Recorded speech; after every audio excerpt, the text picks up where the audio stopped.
¡Qué guerra! ¡Qué hombres! Cada calle un sitio, cada casa una mina. Es horrible verse obligado a matar a tantos hombres, o mejor dicho, a tantos furiosos. El emperador ya lo sabe, se lo he escrito, le he enviado mensajes.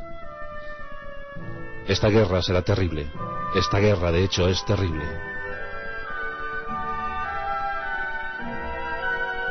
No sabremos cómo acabará, pero sí sabemos cómo ha empezado. Los intereses de Francia se ven comprometidos. La victoria da pena. Son las palabras del mariscal Lannes, jefe militar francés en el segundo sitio a la muy heroica villa y ciudad de Zaragoza.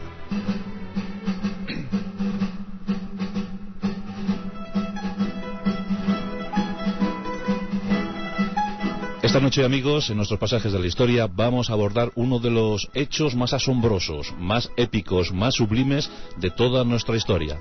Benito Pérez Galdós lo calificó como la Numancia moderna, y a los zaragozanos como los numantinos de hoy en día. Vamos a hablar de los dos sitios de Zaragoza, donde apareció lo mejor y lo peor del género humano, donde murieron miles de personas en pos de un ideal, defendiendo un ideal, en un lado y en otro, en un bando y en otro. Dos sitios crueles, dos sitios sometidos a la guerra, a las inclemencias climáticas, a las enfermedades, ese tifus que acabó con tantos zaragozanos. Uno de esos episodios que no conviene olvidar. Esta noche estáis invitados a recordar esos episodios vividos entre junio de 1808 y febrero de 1809. Dos sitios donde aparecieron los héroes, y esos héroes eran zaragozanos.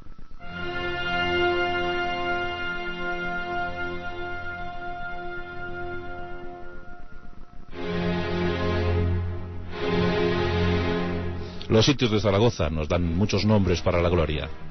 Uno de ellos, José Rebolledo de Palafox y Melzi, brigadier, guardia de corps y capitán general de Aragón, por mor de los acontecimientos.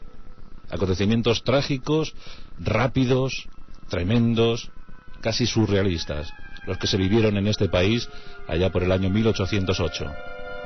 Comenzaba la guerra de la independencia, comenzaba la edad contemporánea para España. Antes, el afán imperialista de Napoleón Bonaparte.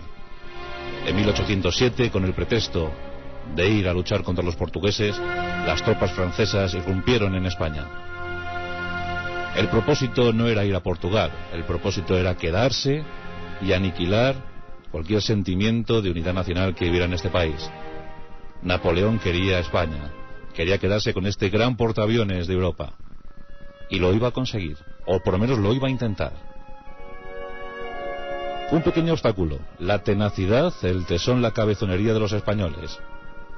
Aquel nacimiento de las guerrillas, aquellos guerrilleros, aquellos soldados que se movían por sierras, por parajes, por llanos, por montañas. Frente a ellos, los bien uniformados, los bien preparados ejércitos franceses, invictos en cualquier territorio europeo. Lo habían conseguido, después de su Revolución Francesa, campañas por toda Europa. Habían estado en Egipto, habían vencido en Austerlitz, habían vencido en Marengo. ¿Quién se iba a oponer a los intereses de Napoleón? Carlos IV no era obstáculo.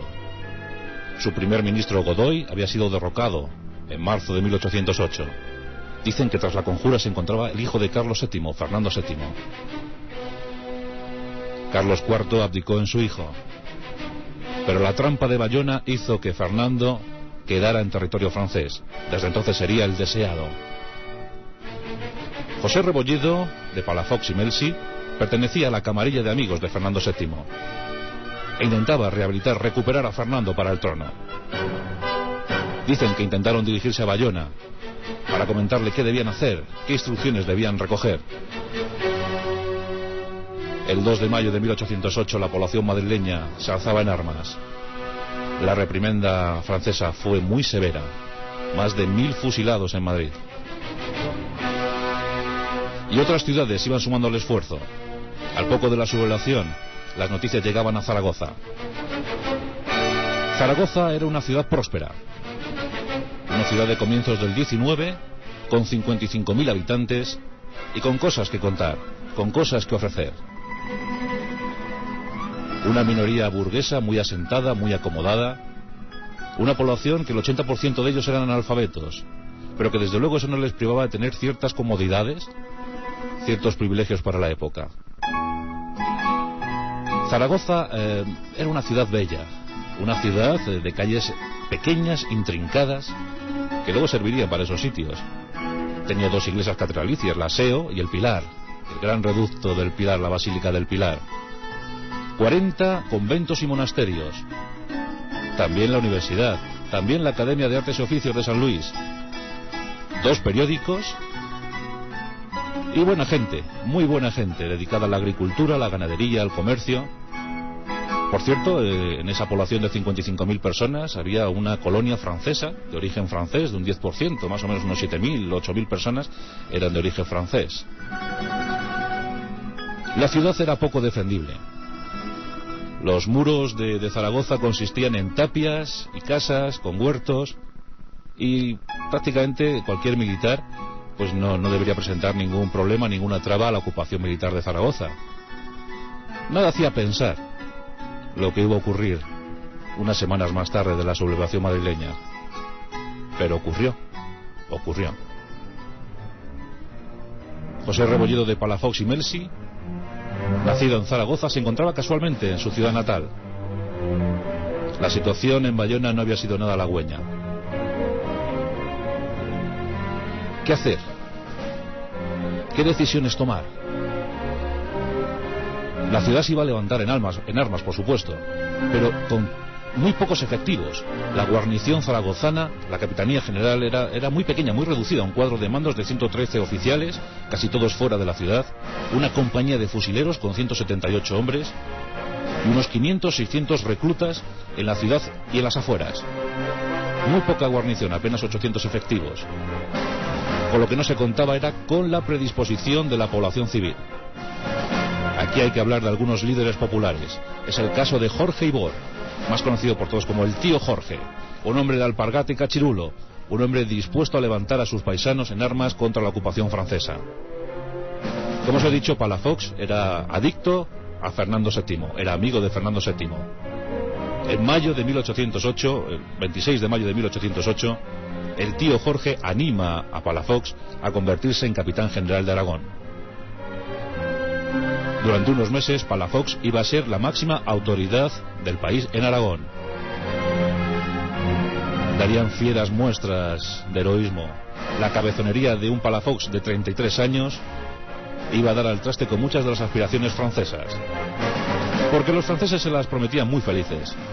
La ocupación española estaba siendo muy rápida. Las tropas que había enviado Napoleón no es que fueran las más eficaces, esas que en tiempos del Imperio Romano se hubiesen llamado tropas auxiliares, y las que se acercaban a Zaragoza eran casi todas de origen polaco. Regimientos polacos del Vístula se acercaban a la ciudad zaragozana. Estamos en junio de 1808. La población está esperando el ataque. La población no se quiere rendir, no quiere rendir la ciudad a los franceses. En la ciudad había, ya os digo, poca guarnición, pero había un buen polvorín. Ese polvorín lo encontramos en el castillo de la Aljafería.